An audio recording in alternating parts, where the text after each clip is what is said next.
Hello friends, very good evening. Preamble అంటే ఏంటో ఈ వీడియోలో చూద్దాం. Let's read out the text first.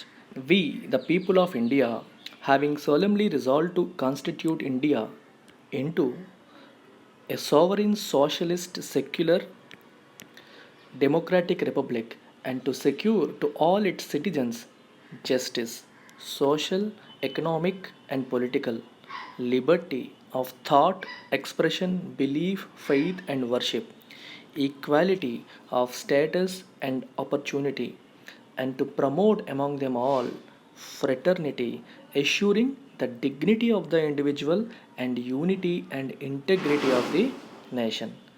In our Constituent Assembly, this 26th day of November 1949, do hereby adopt, enact, and give to ourselves this Constitution. It's a beautifully worded script. దీని అర్థం చేసుకుందాం. ప్రతి ఒక్క పదాన్ని డీప్గా కాన్స్టిట్యూషనల్ మేకర్స్ ఏ సెన్స్తో ఆ పదాన్ని పెట్టారో ఆ సెన్స్ని అర్థం చేసుకునే ప్రయత్నం మనం చేద్దాం. ఓకేనా? సో ఇందులో ఒక టూకీగా కొంచెం ఏంటో ఒకసారి చూద్దాం, తర్వాత డీపర్గా వెళ్దాం. We the people of India. So కాన్స్టిట్యూషన్ని ఎవరు ఇస్తున్నారు చూడండి. వి ద పీపుల్ ఆఫ్ ఇండియాతో స్టార్ట్ చేసి డూ రిప్రజెంట్స్ వి యొక్క వర్బ్ ఇది. గివ్ టు అవర్ సెల్స్ అంటే మనమే పీపుల్ ఆఫ్ ఇండియా ఎవరికి ఇస్తున్నారు? Give to hour cells. ఇచ్చేది పీపుల్ ఆఫ్ ఇండియానే, పుచ్చుకునేది కూడా పీపుల్ ఆఫ్ ఇండియానే. ఈ కాన్స్టిట్యూషన్ ఆఫ్ ఇండియా ఇస్తున్నారు అంటే the constitution derives its power from the people of India. People of India is supreme, they are sovereign అని అర్థం అనమాట. హ్యావింగ్ సోలమ్లీ అంటే అర్థం ఏంటి? With a lot of sincerity. Resolved అంటే determined. With a lot of sincere determination ఏం చేద్దాం అనుకున్నారు? To constitute India into. Constitute అంటే to officially transform India into, to officially make India into ఎటువంటి nation? This is the nature of state. ఎటువంటి India కావాలని కోరుకుంటున్నాం? ఎటువంటి ఇండియా కావాలని సిన్సియర్గా డిటర్మైన్డ్గా ఉన్నాం? Sovereign country, socialist country, secular country, democratic country and republic India. So 5 పదాలు పెట్టారు. This represents the kind of India we envisaged at that time. అంటే అప్పుడు ఎలాంటి ఇండియా మన కాన్స్టిట్యూషనల్ మేకర్స్ కావాలనుకుంటున్నారో అది రిప్రజెంట్ చేసేవే ఈ 5 పదాలు. This represents the nature of the state. State అంటే country. And to secure to all its citizens objectives. Okay, ఎలాంటి India కావాలి? ఎలాంటి ఇండియా వచ్చి ఏం సాధించాలి? దాని ఆబ్జెక్టివ్ ఏంటి? ఆ సిటిజన్స్కి ఏమి ఇవ్వాలి? ఫస్ట్ జస్టిస్ ఇవ్వాలి. ఎటువంటి justice? Social, economic and political. And second thing Liberty. Liberty of what? Liberty of thought, expression, belief, faith and worship. And equality of status and of opportunity. And to promote among them all అంటే ప్రజలందరి మధ్య promote చేయాలి. ఏం promote చేయాలి? Fraternity. ఎందుకోసం? Assuring the dignity of the individual and the unity and integrity of the nation. In our constituent assembly this represents the place. ఎక్కడ జరిగింది ఇదంతా? కాన్స్టిట్యూయెంట్ అసెంబ్లీలో. ఇప్పుడు అది పార్లమెంట్ సెంట్రల్ హాల్గా పిలువబడుతుంది. అప్పట్లో కాన్స్టిట్యూయెంట్ అసెంబ్లీ. అక్కడ ఏ రోజు జరిగింది? This 26th day of November 1949. 26th November 1949 జరిగింది. డూ హియర్ బై అడాప్ట్ అంటే ఫార్మల్గా అప్రూవ్ చేస్తున్నాము. Enact we're making this into a law. ఒక చట్టం లాగా, ఒక అఫీషియల్ డాక్యుమెంట్ లాగా దీన్ని మారుస్తున్నాము. And give to ourselves మార్చి మాకు మేమే ఇచ్చుకుంటున్నాము దిస్ కాన్స్టిట్యూషన్, ఈ రాజ్యాంగాన్ని. ఇది టూకీగా చెప్పాను. ఈ పదాల మీనింగ్స్ ఏవి ఇక్కడ చెప్పలేదు, ఎందుకంటే ప్రతి ఒక్క పదం గురించి మనం డీప్ డైవ్ చేయబోతున్నాం. ప్రతి ఒక్క పదాన్ని డీటెయిల్డ్గా మనం తెలుసుకోబోతున్నాం. That's about it. సో సింపుల్గా మీకు చెప్పాలంటే ఇందులో ఏం కనిపిస్తుంది? First source of constitution. రాజ్యాంగం ఎక్కడి నుంచి? సోర్స్ అంటే power of constitution. What is the source of power for the constitution? Constitution derives its power from the people of India. Second thing, ఎటువంటి రాజ్యం కావాలనుకుంటున్నాం? Nature, sovereign, socialist, secular, democratic and republic. And what are the objectives of this constitution? Justice. ప్రజలకు ఏమేమి ఇవ్వాలి? Justice, liberty, equality and fraternity. ఇది objectives అనమాట. ఏ రోజు జరిగింది? 26th November 1949. ఎక్కడ జరిగింది? కాన్స్టిట్యూయెంట్ అసెంబ్లీలో జరిగింది. ఏమేమి జరిగాయి ఆ రోజు? అడాప్ట్ అంటే ఫార్మల్లీ అప్రూవ్ అంటే ఇంకా ఇంప్లిమెంట్ కాదు, approve. enact, to make into an official document and give to ourselves, మనకి మనమే ఇచ్చుకున్నది ఈ కాన్స్టిట్యూషన్ అని అర్థం అనమాట. Let's understand the background of the preamble. Preamble అంటే మీనింగ్ ఏంటి? ఫస్ట్ అది ఇంపార్టెంట్ కదా. ప్రియాంబుల్ అంటున్నాం. What is the meaning of preamble? Preamble అంటే మీనింగ్ అంటే ఒక పుస్తకానికి ప్రీఫేస్ ఉంటుంది. ప్రీఫేస్ అంటే అర్థం ఏంటి? ముందు మాట. ప్రీఫేస్ ఏం చేస్తుంది? It indicates what is there in the book. పుస్తకంలో ఏం ఉండబోతోందో టూకీగా సమ్మరీగా చూపిస్తుంది. And it is like a summary of the book. You can also say it is like a preface of the constitution or summary of the constitution. Constitution యొక్క సారాంశం మనకి ప్రియాంబుల్లో కనిపిస్తుంది. సో ప్రియాంబుల్ మీనింగ్ ఏంటి? It is like a preface or you can also say it is a summary. సారాంశం అనేది ఇందులో కనిపిస్తుంది. అసలు ప్రియాంబుల్ ఉండాలనే ఐడియా మనకి ఎక్కడి నుంచి వచ్చింది? From where did we source this idea? ప్రపంచంలో ప్రియాంబుల్ అనే కాన్సెప్ట్ని మొట్టమొదటిసారి ఇంట్రడ్యూస్ చేసింది అమెరికన్ కాన్స్టిట్యూషన్. సో యుఎస్ కాన్స్టిట్యూషన్లో ప్రియాంబుల్ ఉంది. ఆ కాన్సెప్ట్ తీసుకుని తర్వాత చాలా దేశాల యొక్క కాన్స్టిట్యూషన్స్ ప్రియాంబుల్ని పెట్టాయి. So India has taken this idea from constitution of US constitution నుంచి ఐడియాని తీసుకున్నారు. But what is the basis for Indian preamble? మన కాన్స్టిట్యూషన్లో ఉన్న ప్రియాంబుల్కి బేసిస్ ఏంటి? దేన్ని బేస్ చేసుకుని ప్రియాంబుల్ని ఫ్రేమ్ చేశారు? ఒక idea has been sourced from US, accepted. కానీ వర్డ్స్ ఏముండాలి, టెర్మినాలజీ ఏముండాలి, ఏమని రాయాలి? What is the basis?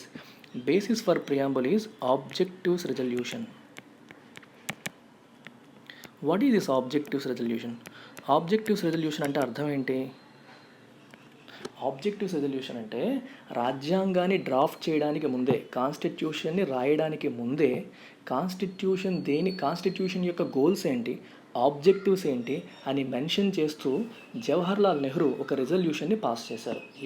ఎప్పుడు మూవ్ చేశారు ఆయన? 13th December 1946.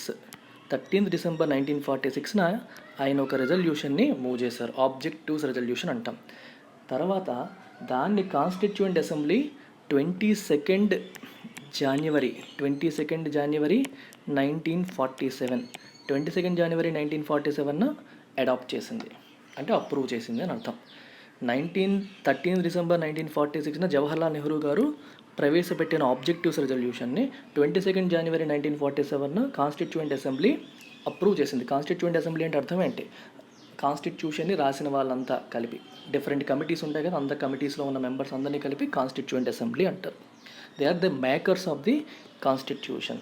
So basis for preamble is objectives resolution which was moved by Jawaharlal Nehru on 13th December 1946 and approved by the Constituent Assembly on 22nd January 1947. This is the basis. దాన్ని base చేసుకునే ప్రియాంబుల్ని రాశారు. అయితే ఇక్కడ beauty ఏంటంటే objectives resolution అనేది రాజ్యాంగం రాయడానికి ముందు ప్రవేశపెట్టబడింది. రాజ్యాంగం రాసే ముందు ఏముండాలి అని చెప్పి ఆలోచించి క్రియేట్ చేశారు.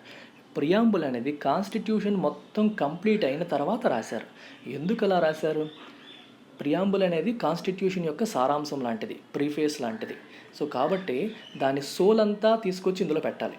సో అందుకని it has to confirm with CONFORM. Confirm అంటే దానితో సింక్ ఉండాలి కదా. సింక్ లేకుండా ఇది వేరే రకంగా చెప్తూ అది వేరే రకంగా ఉండకూడదు. అందుకని ఫైనల్ ప్రోడక్ట్ ఎలా వస్తుందో ముందు తెలియదు కదా.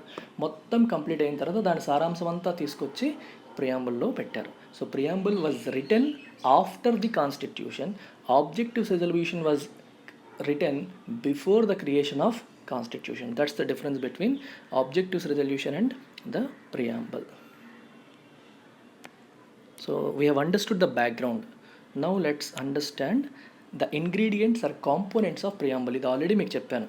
So what are the ingredients or component? మనం ప్రియాంబుల్ చదివినప్పుడు మనకి ఏమేమి అర్థమవుతున్నాయి? ఫస్ట్, సోర్స్ ఆఫ్ అథారిటీ ఎవరు?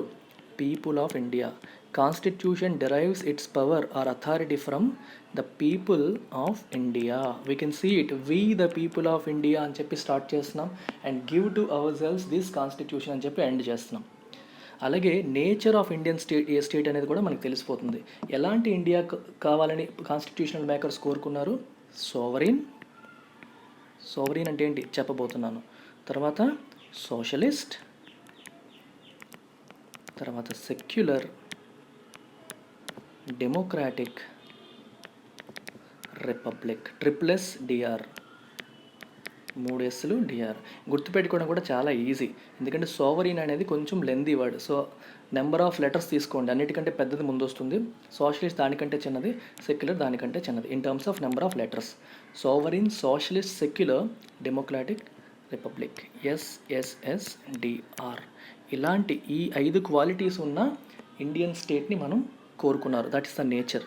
And what are the objectives? Objectives ఏంటి?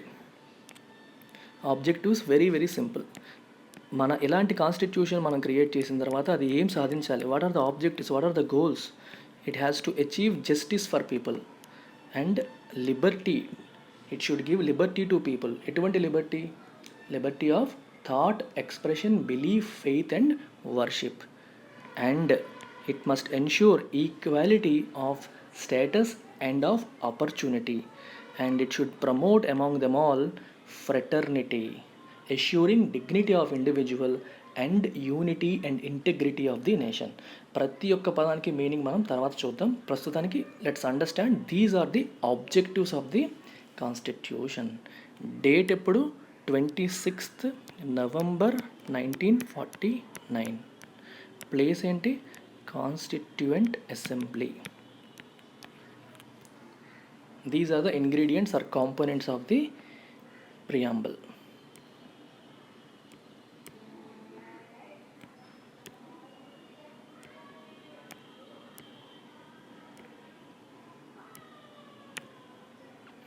Okay, now let's understand each word in detail. So first word ఏంటి మనం చూసింది? sovereign.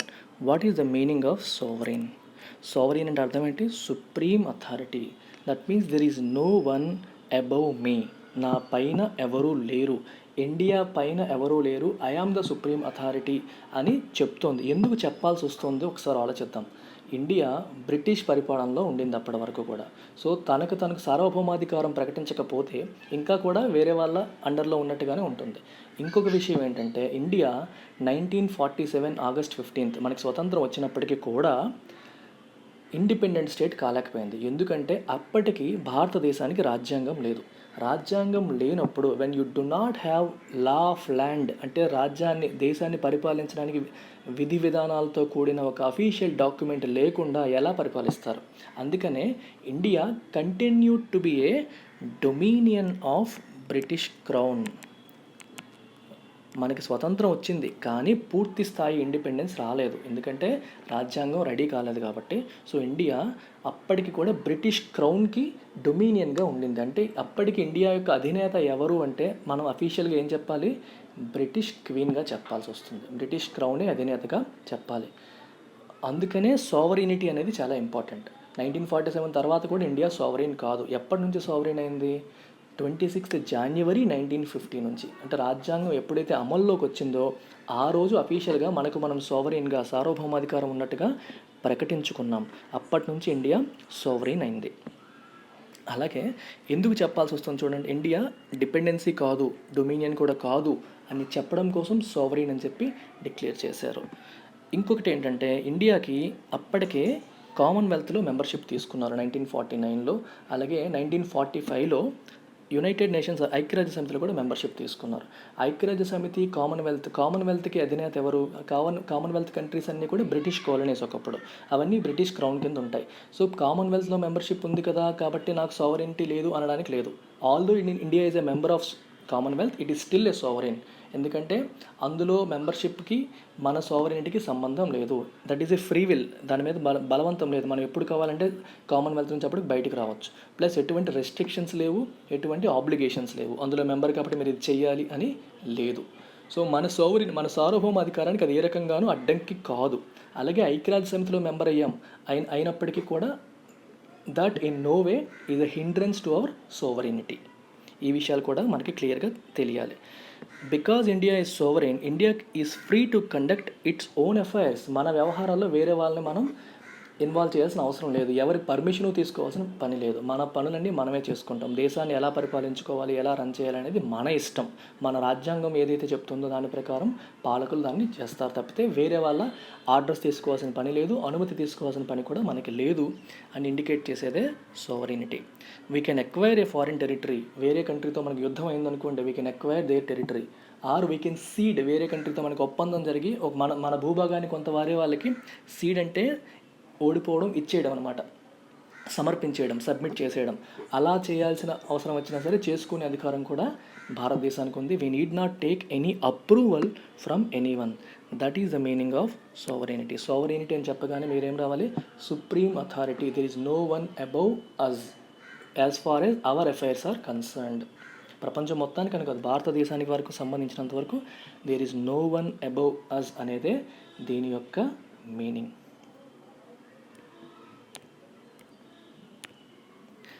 Next important word socialist. చూడండి, సోషలిస్ట్ అనేది ఒరిజినల్ కాన్స్టిట్యూషన్లో లేదు. It was added by 42nd amendment act in 1946. 42వ constitutional amendment act, రాజ్యాంగ సవరణ చట్టం ద్వారా చేర్చబడింది.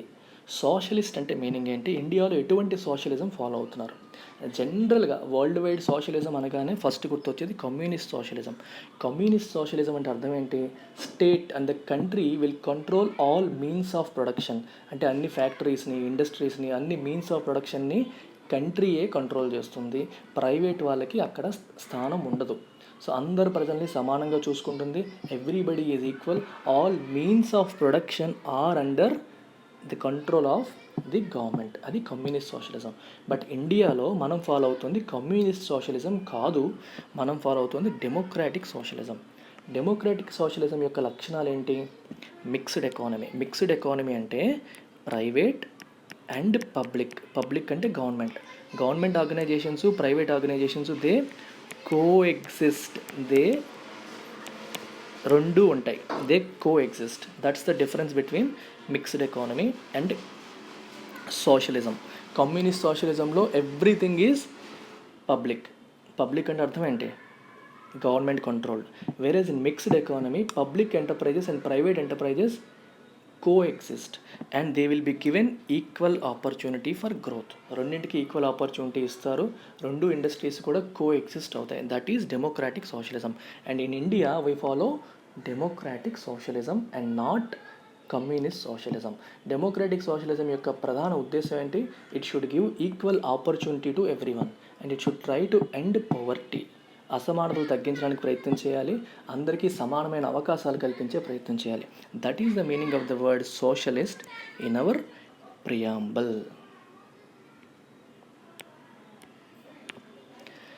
Another beautiful word secular. మనకి ట్రిపుల్ఎస్లో మూడవది సెక్యులర్. సెక్యులర్ అంటే మీనింగ్ ఏంటి? మనకి తెలిసిందే, ఇది కూడా 42nd కాన్స్టిట్యూషనల్ అమెండ్మెంట్ యాక్ట్ ద్వారా 1976లో యాడ్ చేశారు. మీకు యాక్చువల్గా ప్రియాంబుల్ టెక్స్ట్లో నేను సెక్యులర్ని, సోషలిస్ట్ని, ఇంటెగ్రిటీని రెడ్ కలర్లో మార్క్ చేశాను. ఎందుకంటే ఈ మూడు కూడా ఒరిజినల్ ప్రియాంబుల్లో లేవు. 1976లో 42వ రాజ్యాంగ సవరణ చట్టం ద్వారా చేర్చబడ్డవి. సో సెక్యులర్ అంటే మీనింగ్ ఏంటి? సెక్యులర్ అంటే మీనింగ్ తెలుసుకునే ముందు మనం ఈ మూడు పదాలని తెలుసుకోవాలి. Theocratic, atheistic and secular. అంటే ఒక దేశాలు మతం పరంగా దేశం యొక్క యాటిట్యూడ్ని బట్టి మూడు రకాలుగా మనం కేటగరైజ్ చేయొచ్చు. ఒక దేశానికి అఫీషియల్ రిలీజియన్ ఉంటే, like Pakistan official religion is Islam. వాళ్ళకి అఫీషియల్ రిలీజియన్ ఏదన్నా కంట్రీకి ఉంటే then it is a theocratic country, right? అది మతాన్ని గుర్తిస్తుంది మరియు అఫీషియల్ రిలీజియన్ ఉంటుంది. That means the country itself considers one religion which is of their religion above other religions. పాకిస్తాన్లో వేరే రిలీజియన్స్ ఉంటే వాళ్ళకంటే కూడా వాళ్ళు ముస్లిం మతానికి ఎక్కువ, ఇస్లాం మతానికి ఎక్కువ ఇంపార్టెన్స్ ఇస్తారు. ఎందుకంటే అఫీషియల్గా వాళ్ళ మతం కింద వాళ్ళు దాన్ని గుర్తించారు కాబట్టి. అలాంటి కంట్రీస్ మనం థియోక్రాటిక్ కంట్రీస్ అంటాం. అలాగే ఎథిస్టిక్ కంట్రీ. ఎథిస్టిక్ అంటే it doesn't recognise religion at all. అసలు రిలీజియన్ అనేది కాన్సెప్టే లేదు, దేవుడు అనే కాన్సెప్ట్నే ఆ దేశం నమ్మదు. సో మతం అనే కాన్సెప్ట్ అక్కడ ఉండదు. Atheistic, they do not even recognise the concept of religion. ఉన్నదన్న విషయం కూడా వాళ్ళు రికగ్నైజ్ చేయరు. మూడవది సెక్యులర్. సెక్యులర్లో ఏమవుతుందంటే they recognise the concept of religion and they maintain equal distance from all religions. అన్ని రిలీజియన్స్తో సమానమైన దూరాన్ని పాటించేది secular country. India has taken secular India is a secular country. అంటే ఒక మతం జనాభా బట్టి కానీ, పవర్ బట్టి కానీ, దేని బట్టి కానీ ఒక మతం ఇంకో మతం కంటే ఎక్కువ కాదు. అన్ని మతాలు ప్రభుత్వం దృష్టిలో సమానమే. They maintain equal distance from all religions. That is the concept of the word secular in Indian preamble. అయితే ఇండియా ఫాలో అయ్యే కాన్సెప్ట్ ఏంటి? Positive concept of secularism. What is the meaning of positive concept? Positive concept అంటే అన్ని మతాలకి సమానం అని చెప్పాము చూడండి, అన్ని మతాలకి సమాన దూరం అని చెప్పాము చూడండి. ఇండియా ప్రమోట్ చేస్తుంది. ఇప్పుడు చూడండి, ఇప్పుడు చూడండి మనకి క్రిస్టియన్స్ ఉన్నారు, మనకి 25th డిసెంబర్ హాలిడే ఇస్తారు. అలాగే ముస్లిమ్స్కి సంబంధించిన పండుగలకు కూడా హాలిడేస్ ఇస్తారు. ఆ మతాలకు ఏమైనా మతపరమైన కార్యక్రమాల్లో ప్రభుత్వాలు ఎంకరేజ్ చేస్తాయి. అలాగే హిందూ మతానికి సంబంధించిన దేవాలయాలకు వాటికి ప్రభుత్వాలు వెళ్తాయి. వీళ్ళకి ఎంత ఇంపార్టెన్స్ ఇస్తారో వాళ్ళకి ఎంత ఇంపార్టెన్స్ ఇస్తారు. చిన్న మతం పెద్ద మతం అని కాదు, అన్ని మతాలకు కూడా ప్రభుత్వం అనేది ప్రోత్సాహకాలు కల్పిస్తుంది, ప్రజలకు స్వేచ్ఛనిస్తుంది. ప్రభుత్వం అన్నింటిలో ప్రోత్సాహం అంటే పాజిటివ్ కాన్సెప్ట్ అనేది ఉంటుందన్నమాట. వాటిని ప్రమోట్ చేయడానికి కూడా ఆస్కారం అనేది కల్పిస్తుంది. ఒకరికి ఎక్కువ ఒకరికి తక్కువ కాకుండా అందరికీ సమానంగా. And that is the concept of secularism in India. I hope it is clear for all of you.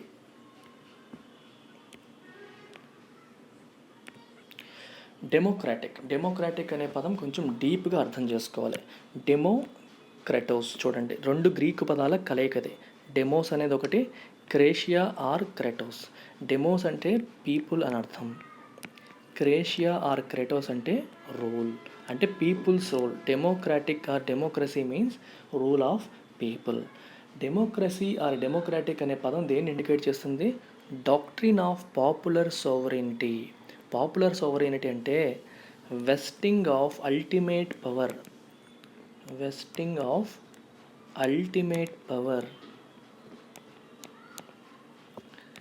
In the hands of people. ప్రజల చేతిలోనే అల్టిమేట్ పవర్ ఉండాలి అనే కాన్సెప్ట్ మన డెమోక్రాటిక్ అనే పదం ఇండికేట్ చేస్తుంది.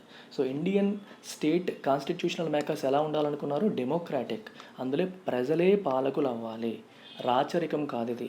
డెమోక్రసీ ఉండాలి అంటే పీపుల్స్ రూల్ ఉండాలి, అల్టిమేట్ పాపులర్ సోవరెనిటీ ఉండాలి. పాపులర్ సోవరెనిటీ సార్వభౌమాధికారం ఎవరి చేతిలో ఉండాలి?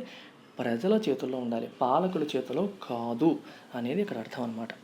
అయితే మీరు ఇక్కడ తెలుసుకోవాల్సిన కాన్సెప్ట్స్ ఏంటంటే, డెమోక్రసీలు రెండు రకాలు, direct democracy and indirect or representative form of democracy. Direct డెమోక్రసీలో ఏమవుతుంది? ఇక్కడ ఏం చెప్పాము? అల్టిమేట్ పవర్ ఎవరి చేతిలో ఉండాలి? ప్రజల చేతిలో ఉండాలి అన్నారు. అంటే ఏదన్నా చట్టం చేయాలన్నా ప్రజలే చేయాలి, ఒక నాయకుడిని రిమూవ్ చేయగలిగినా ప్రజలు రిమూవ్ చేసేయాలి, ప్రజలు ఏదన్నా చేసే అధికారం ప్రజలకు ఉండాలి కదా. ఆ కాన్సెప్ట్ అనేది డైరెక్ట్ డెమోక్రసీలో ఉంటుంది. డైరెక్ట్ డెమోక్రసీలో ప్రజలకి అల్టిమేట్ పవర్స్ ఇవ్వడానికి 4 టూల్స్ ఉన్నాయి. ఈ టూల్స్ ఏంటో చూద్దాం. ఫస్ట్ టూల్ ఏంటంటే రెఫరెండం అంటే అర్థం ఏంటి? ప్రభుత్వం ఏదన్నా చట్టం చేసిందనుకోండి, ప్రజల చేత ఎన్నుకోబడ్డ ప్రభుత్వం ఒక చట్టం చేసిందనుకోండి, ఓకే, ఒక లా చేసింది, కానీ దాన్ని అప్రూవ్ చేయాలా లేదా అని ప్రజలకే ఓటింగ్ పెడతారు. సో ఇది మేము అనుకుంటున్న చట్టం, I'm putting it for vote, మీరు ఓట్ చేయండి. సో ప్రజలు దానికి అనుకూలంగా ఓటు వేస్తే అది చట్టంగా మారుతుంది, వ్యతిరేకంగా ఓటు వేస్తే అది వీగిపోతుంది. దాన్ని ఏమంటారు? రిఫరెండం అంటారు. చూసారా, డైరెక్ట్ డెమోక్రసీ. ఎందుకంటే ప్రజలు లా మేకింగ్లో డైరెక్ట్గా పార్టిసిపేట్ చేస్తున్నారు.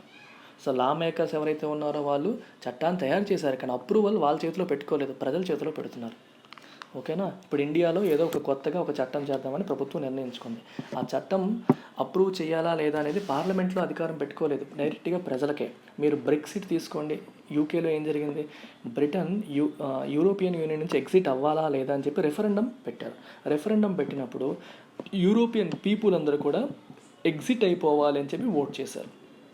సో రెఫరెండం పెట్టినప్పుడు ఓట్ చేశారు కాబట్టి బ్రిటన్ ఏమో యూరోపియన్ యూనియన్ నుంచి ఎగ్జిట్ అయిపోదామని నిర్ణయానికి వచ్చింది. సో ఆ నిర్ణయం ఎవరు తీసుకున్నారు? ప్రజలే తీసుకున్నారు. అంటే ప్రజలే ఒక ఇంపార్టెంట్ నిర్ణయాలు తీసుకునే అవకాశాన్ని కల్పించేదే డైరెక్ట్ డెమోక్రసీ. అలా రెఫరెండం అంటున్నాం. రెఫరెండం తర్వాత ఇనిషియేటివ్ అంటే అర్థం ఏంటి? What is the meaning of initiative? రెఫరెండంలో ఏం జరిగింది? ప్రజల చేత ఎన్నుకోబడ్డ వీళ్ళు ఏదన్నా చట్టం చేసి అప్రూవ్ చేయాలా లేదా అప్రూవ్ చేసే అవకాశాన్ని ప్రజలకు కల్పించారు. ఇప్పుడు ఏంటంటే ప్రజలే వాళ్ళకు వచ్చిన ఐడియాతో పలానా విషయంలో చట్టం చేయండి అని చెప్పి ప్రభుత్వానికి ప్రతిపాదించవచ్చు. అర్థమవుతుందా? రివర్స్ అనమాట. People can propose a law or an act to the గవర్నమెంట్కి వీళ్ళే ప్రపోజ్ చేయొచ్చు, దీన్ని మీరు చట్టంగా చేయండి అని చెప్పి. అలా ప్రపోజ్ చేసే అవకాశాన్ని కల్పించేదే ఇనిషియేటివ్. రెఫరెండంలో గవర్నమెంట్ చట్టం చేసి ప్రజల్ని అప్రూవ్ చేయండి, మీరు ఓటు వేసి ఎస్ ఆ నో చెప్పండి అని అడుగుతుంది. ఇనిషియేటివ్లో ఫస్ట్ వీళ్ళే ప్రజలే చట్టాన్ని ఒక కాన్సెప్ట్ని తీసుకొని దాన్ని మీరు చట్టంగా మార్చండి అని చెప్పి ప్రభుత్వానికి ప్రతిపాదిస్తారు. That is called initiative. And third one is recall. Recall is a very important concept. మనకి ఎలక్షన్ జరిగినప్పుడు రిప్రజెంటేటివ్స్ని, అంటే మన పరంగా పరిపాలించబోయే రిప్రజెంటేటివ్స్, అంటే మన ఇండియన్ కాంటెక్స్లో ఎమ్మెల్యేస్ లేదా ఎంపీస్, వీళ్ళందరినీ ఓటు వేసి గెలిపిస్తాం. గెలిపించేటప్పుడు మనకి కొన్ని ఆశలు ఆకాంక్షలు ఉంటాయి. వాళ్ళు కొన్ని ప్రామిస్ చేస్తారు, ఆ ప్రామిసెస్ వాళ్ళు నెరవేరుస్తారు అనే నమ్మకంతో వాళ్ళు మనం పంపిస్తూ ఉంటాం. అయితే కొన్నిసార్లు వాళ్ళు అది చేయకపోవచ్చు, ప్లస్ వాళ్ళు కరప్ట్ అయిపోవచ్చు. అలాంటప్పుడు వాళ్ళని రిమూవ్ చేసే అధికారం ఇండియాలో ఉందా? లేదు. కానీ డైరెక్ట్ డెమోక్రసీ ఉన్న కంట్రీస్లో ఉంటుంది. ఎవరైతే వాళ్ళ వర్కింగ్ స్టైల్ కానీ వాళ్ళ పనితీరు మనకు నచ్చదో వాళ్ళ టర్మ్ కంప్లీట్ అవ్వకముందే, అంటే వాళ్ళ 5 years కానీ 4 years కానీ కంప్లీట్ అవ్వకముందే తిరిగి వెనక్కి పిలిపించి, అంటే వాళ్ళ పదవిని ఊడగొట్టేలా చేసే అధికారాన్ని కల్పించేదే recall. If people think that person is not doing justice to his profession, to his role, people can recall him. Recall అంటే అర్థం ఏంటి? They can remove him from his position. That is called recall. Okay. Plebiscite is like referendum లాంటిదే. అంటే ప్రభుత్వం ఒక నిర్ణయం తీసుకునే విషయంలో ప్రజల అభిప్రాయాన్ని కోరడం. అయితే ప్లెబిసైట్ అనేది దేనికి వాడతారు? టెరిటోరియల్ డిస్ప్యూట్స్ విషయంలో వాడతారు. ఫర్ ఎగ్జాంపుల్, ఇప్పుడు మనకి భారత్కి పాకిస్తాన్కి మధ్యలో కాశ్మీర్ ఇష్యూ నడుస్తుంది అనుకోండి. ఒకవేళ అక్కడే ప్లెబిసైట్ నిర్వహించి ప్రజలు ఏమంటే దాని ప్రకారం చేసేద్దాం అనుకున్నారనుకో, then it is called plebiscite. మన రెగ్యులర్ లాంగ్వేజ్లో రెఫరెండం అనేస్తారు. కానీ టెరిటోరియల్ డిస్ప్యూట్స్ని పరిష్కరించడం కోసం ప్రజల అభిప్రాయాన్ని తీసుకొని వాళ్ళ అభిప్రాయం ప్రకారం డిస్ప్యూట్ రెజల్యూషన్ చేస్తే then that is called plebiscite. These 4 are the tools of direct democracy. కానీ ఇండియాలో డైరెక్ట్ డెమోక్రసీ లేదు. అండ్ ఇండియా ఏది ఫాలో అవుతుంది? India follows indirect or representative form of democracy. దాని అర్థం ఏంటి? ఇండియన్ పీపుల్ డైరెక్ట్గా చట్టాలు చెయ్యరు, చట్టాల విషయంలో ఇన్వాల్వ్ అవ్వరు. ప్రజల చేత ఎన్నుకోబడ్డ పాలకులు మాత్రమే చట్టాలు చేస్తారు. This is an indirect way of democracy. ఇండియాలో మరియు యూఎస్లో ఉన్నది ఇండైరెక్ట్ డెమోక్రసీ. అయితే ఇందులో ఇండియా ఫాలో అవుతుంది పార్లమెంటరీ డెమోక్రసీ, అమెరికా ఫాలో అవుతుంది ప్రెసిడెన్షియల్ డెమోక్రసీ. రెండు ఇండైరెక్ట్ డెమోక్రసీలే. అయితే ఇండియా ఫాలో అయ్యేది parliamentary form of democracy and US follow అవుతుంది ప్రెసిడెన్షియల్ ఫార్మ్ ఆఫ్ డెమోక్రసీ. ఈ రెండింటికి డిఫరెన్స్ ఏంటో కూడా చూద్దాం. మనకి గవర్నమెంట్లో 3 ఆర్గన్స్ ఉంటాయి. ఏంటవి చెప్పండి?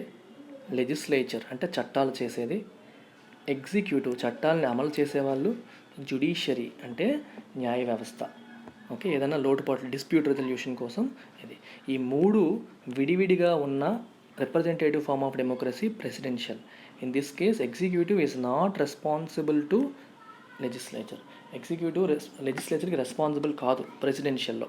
పార్లమెంటరీ ఫార్మ్ ఆఫ్ డెమోక్రసీలో executive is actually part of legislature. ఓకేనా? Executive is part of legislature and judiciary is independent. మీరు ఒకసారి అర్థం చేసుకోండి. మనకి దేశ ప్రధాని ఎవరు? నరేంద్ర మోదీ ప్రధాని అవ్వక ముందు ఏమయ్యారు? ఆయన ఎంపీ అయ్యారు. అంటే అర్థం ఏంటి? First he is part of లెజిస్లేచర్లో ఆయన భాగమైన తర్వాత లెజిస్లేచర్లో ఉన్న కొంతమంది ఎగ్జిక్యూటివ్లో భాగమయ్యారు, ప్రధానమంత్రి మరియు council of ministers. First of all వాళ్ళందరూ they are part of legislature. అంటే ఫస్ట్ వాళ్ళు ఎంపీలు అయి ఉండాలి. తర్వాత they become part of the government, ఎగ్జిక్యూటివ్లో మెంబర్స్ అయిన తర్వాత ఎగ్జిక్యూటివ్ యాక్షన్స్ ఏదన్నా తీసుకుంటే, అంటే ప్రభుత్వపరమైన విధానమైన నిర్ణయాలు ఏమి తీసుకున్నా సరే they have to take permission from పార్లమెంట్లో చట్టం చేయాలి, అంతే కదా? They have to be responsible are accountable to parliament. ₹1 ఖర్చు పెట్టాలన్నా సరే పార్లమెంట్ అనుమతి కావాలి. కొన్ని నిర్ణయాలు తీసుకోవచ్చు, కాదనట్లేదు. కానీ స్పెండ్ చేయాలన్నా సరే, విధానపరమైన నిర్ణయాలు చేయాలన్నా సరే చట్టం చేయాలి. చట్టం చేసినప్పుడు ఎక్కడ చేస్తారు? లెజిస్లేచర్లో చేస్తారు. ప్లస్ రెండోది, బడ్జెట్ విషయంలో కానీ ఏ విషయంలోనైనా సరే చట్టానికి అనుకూలంగా ప్రభుత్వాలు పనిచేయాలి. And they have to be accountable, జవాబుదారీతనం ఉంటుంది. క్వశ్చన్స్ అడిగితే సమాధానం చెప్పాలి. అందుకే ఏమంటాం?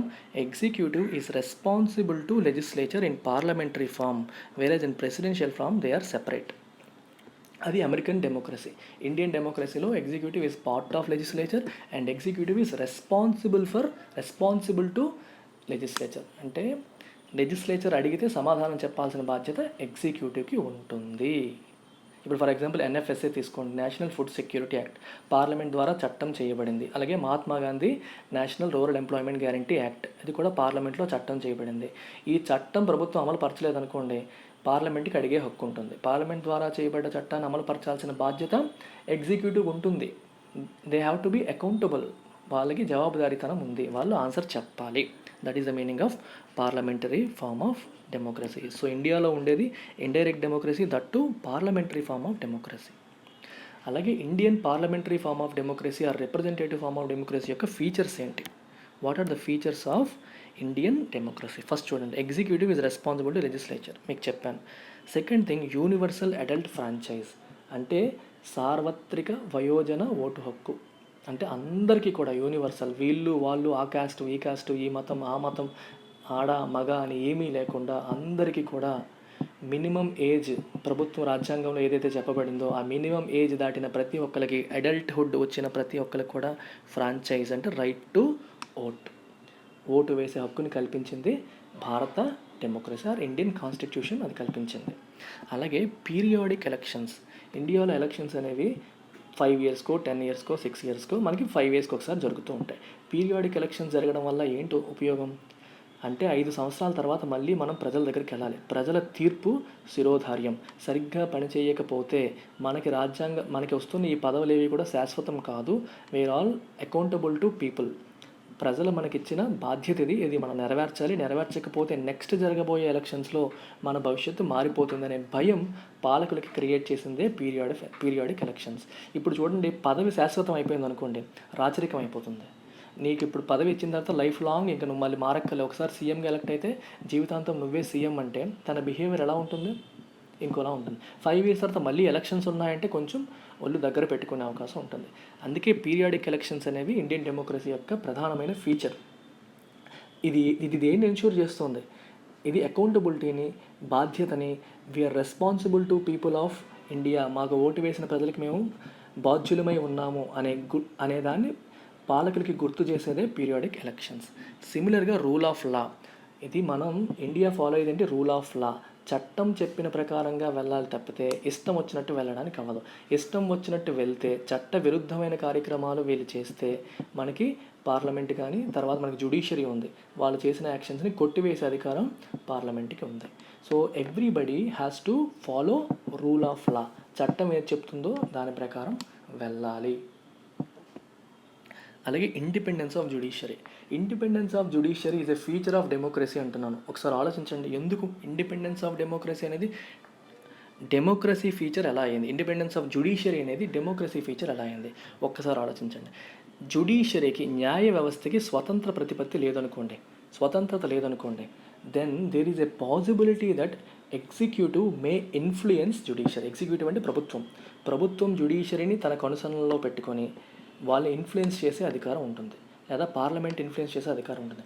పార్లమెంట్ కానీ, ఎగ్జిక్యూటివ్ కానీ, ప్రభుత్వం కానీ జ్యుడిషియరీని ఇన్ఫ్లుయెన్స్ చేయలేవు ఇండియాలో. They have independent stature. అలా ఉండబట్టే ప్రభుత్వాలు ఏవైనా తప్పు చేస్తే దాన్ని కరెక్ట్ చేసే అధికారం మనకి కోర్టులకు ఉన్నాయి. ప్రభుత్వం ఒక ఆర్డినెన్స్ తీసుకొచ్చింది, లేదా ఒక చట్టం తీసుకొచ్చింది, అది రాజ్యాంగ విరుద్ధంగా ఉందనుకోండి, if the judiciary is independent it can strike it down. దాన్ని కొట్టివేసే అధికారం జ్యుడిషియరీకి ఉంటుంది. జ్యుడిషియరీ కూడా ప్రభుత్వంలో భాగం అనుకోండి, అప్పుడు గవర్నమెంట్ ఏం చేస్తుంది? దాన్ని కంట్రోల్ చేసి తనకు అనుకూలంగా చేస్తుంది. అందుకనే ప్రజా వ్యతిరేక నిర్ణయాలు ప్రభుత్వాలు తీసుకోకుండా, రాజ్యాంగ వ్యతిరేక నిర్ణయాలు ప్రభుత్వాలు తీసుకోకుండా ఆపగలిగే శక్తి జ్యుడిషియరీకి ఉంది. అలాంటి జ్యుడిషియరీకి స్వతంత్ర ప్రతిపత్తి ఉంటేనే అది సాధ్యం. స్వతంత్ర ప్రతిపత్తి లేకపోతే చట్టాన్ని నాయకులు ఎలా వాళ్ళకి నచ్చినట్టుగా మార్చుకుంటారో, న్యాయ వ్యవస్థను కూడా వాళ్ళ కనుసనలోకి తెచ్చుకునే అవకాశం ఉంటుంది.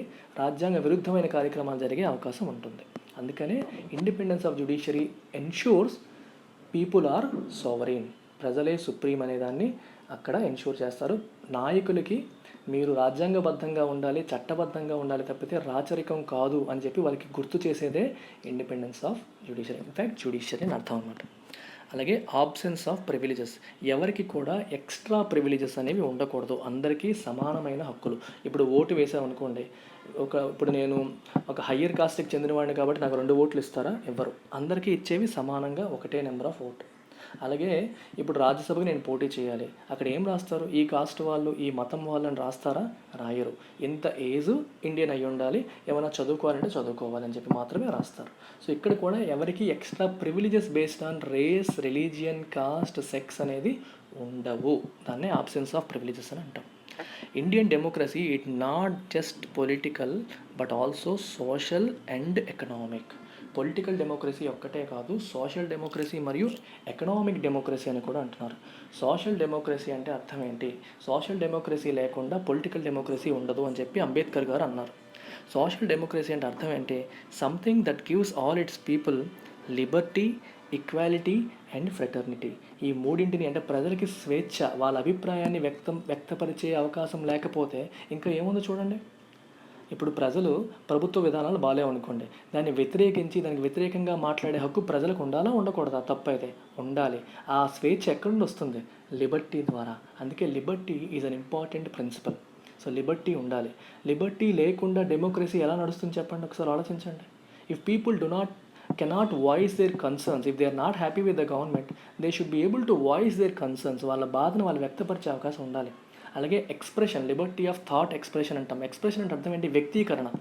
అది మాట ద్వారా కానీ లేకపోతే న్యూస్ పేపర్లో రాశారనుకోండి, అది కూడా వ్యక్తీకరణే. అలా వ్యక్తీకరించే మన అభిప్రాయాన్ని, మన యొక్క ఇష్టం, ఫర్ ఎగ్జాంపుల్ గవర్నమెంట్ పరిపాలన మనకు నచ్చట్లేదు అంటే దాన్ని వ్యక్తపరిచే అవకాశం ప్రభుత్వానికి, ప్రజలకి కల్పించేదే liberty. So liberty is a must and it is part of social democracy.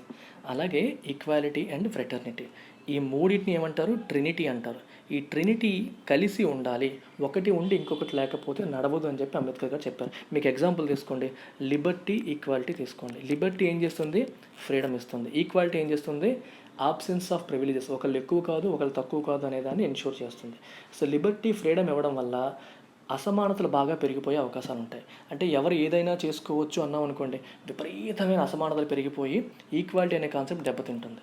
లేదా ఈక్వాలిటీకి ఎక్కువ ఇంపార్టెన్స్ ఇచ్చారనుకోండి, ఎక్కడ డిఫరెన్సెస్ ఉండకూడదని చెప్పి, అప్పుడు ఇండివిజువల్ ఎక్స్ప్రెషన్ అనేది రాదు. For example A and B ఉన్నారు, ఏ కష్టపడి పని చేస్తున్నాడు, బి కష్టపడట్లేదు. అప్పుడు ఈక్వాలిటీ ఉండాలి, ఇద్దరు సమానంగా ఉండాలి అన్నప్పుడు ఏమవుతుంది? ఏకి ఇచ్చే లిబర్టీ కట్ అయిపోతుంది. అందుకే లిబర్టీ ఉండాలి, ఈక్వాలిటీ ఉండాలి. రెండు కలిసి నడిచినప్పుడే సక్సెస్ఫుల్ డెమోక్రసీ అనేది వస్తుంది అని చెప్పి అంటున్నారు అన్నమాట.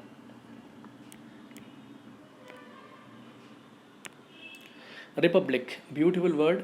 మనకి sovereign, socialist, secular, democratic, republic. Republic అంటే అర్థం ఏంటి? ఫస్ట్ రిపబ్లిక్ గురించి తెలుసుకునే ముందు let's understand what is monarchy and republic. Monarchy అంటే రాచరికం. అంటే రాచరికం అంటే అర్థం ఏంటి? దేశం యొక్క అధినేత ఎలక్ట్ చేయబడ్డాడు, అంటే ప్రజల చేత ఎన్నుకోబడ్డ వ్యక్తి కాదు. అలా కాకుండా హెరిడిటరీ, డిసెంట్ ద్వారా, అంటే వారసత్వంగా ఆధిపత్యం వచ్చిందనుకోండి, దట్ ఈస్ కాల్డ్ మొనార్కీ. అలా కాకుండా రిపబ్లిక్ అంటే అర్థం ఏంటి? దేశాధినేత ప్రజల చేత డైరెక్ట్గా కానీ ఇండైరెక్ట్గా కానీ ఎన్నుకోబడితే దట్ ఈస్ కాల్డ్ రిపబ్లిక్. ప్రజల చేత ఎన్నుకోబడితే రిపబ్లిక్ అంటాము. డిసెంట్ ద్వారా, అంటే వారసత్వంగా వస్తే దాన్ని మనం ఏమంటాం? వారసత్వంగా వస్తే దాన్ని మొనార్కీ అంటాం. ఒక్క సెకండ్ అండి, ఒక్క నిమిషం ఉండండి.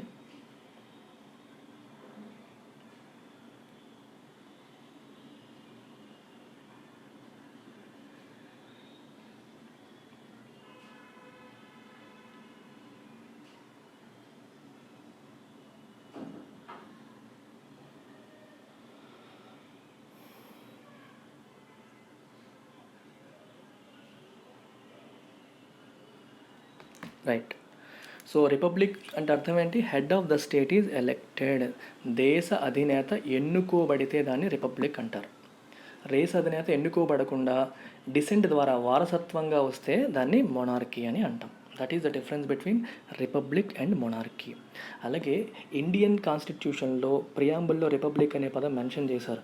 It has 2 more meanings. ఆ మీనింగ్స్ ఏంటో కూడా చూద్దాం. Vesting of political sovereignty in the hands of people, అంటే రాజ్యాంగబద్ధమైన పదవులు స్వీకరించే హక్కు ఎవరికి ఇచ్చారు? ప్రజల చేతిలో. సోవరెనిటీ అంటే సుప్రీం, సార్వభౌమాధికారం ప్రజలకే ఉంటుంది, ఒక వ్యక్తికి ఉండదు. ప్రజలకి నచ్చకపోతే వాళ్ళని మార్చేసే అధికారం కూడా, ఒక నాయకుడు ప్రజలకు నచ్చలేదనుకోండి, వాళ్ళ పర్ఫార్మెన్స్ బాగాలేదనుకోండి, మళ్ళీ ఎలక్షన్స్లో వాళ్ళని మార్చుకునే అధికారం ప్రజలకే ఉంటుంది. సో పొలిటికల్ సావరీనిటీ అనేది is in the hands of people but not in an individual. ఒక వ్యక్తి చేతిలో ఉండదు, ప్రజలందరి చేతిలో ఉంటుందని ఇండికేట్ చేసేదే రిపబ్లిక్. అలాగే absence of privileged class in recruitment public offices. ఇప్పుడు ఐఏఎస్కి ప్రిపేర్ అవుతున్నారు, ఐఏఎస్ అయినప్పుడు నేను ఆల్రెడీ మా నాన్నగారు ఐఏఎస్, సో నేను నాకు ఐఏఎస్ పదవి ఇచ్చేయండి అంటే ఇస్తారా? ఇవ్వరు. So there is no privileged class. నేను సీఎం కొడుకుని నాకు ఐఏఎస్ ఇవ్వండి అంటే ఇస్తారా? ఇవ్వరు. అందరికీ ఒకటే రూల్, మీరు అదే ఎగ్జామ్ రాయాలి, అవే ఇంటర్వ్యూ పాస్ అవ్వాలి, ఇంటర్వ్యూ క్లియర్ చేసి ఉద్యోగాన్ని తెచ్చుకోవాలి. So everybody is same in terms of recruitment to public offices. So మీకు ఎగ్జామ్లు ఎలా ఇస్తారంటే, India is a republic because అంటారు. First, head of the state is elected. Second option, okay, there is no privileged class in recruitment to public offices. Third option 1 and 2. Answer ఏంటి? 1 and 2 రెండు పెట్టాలి. ఓకేనా? ఇది ఒక్కటే కాదు, రెండు కూడా అవుతాయి. Very very important concept.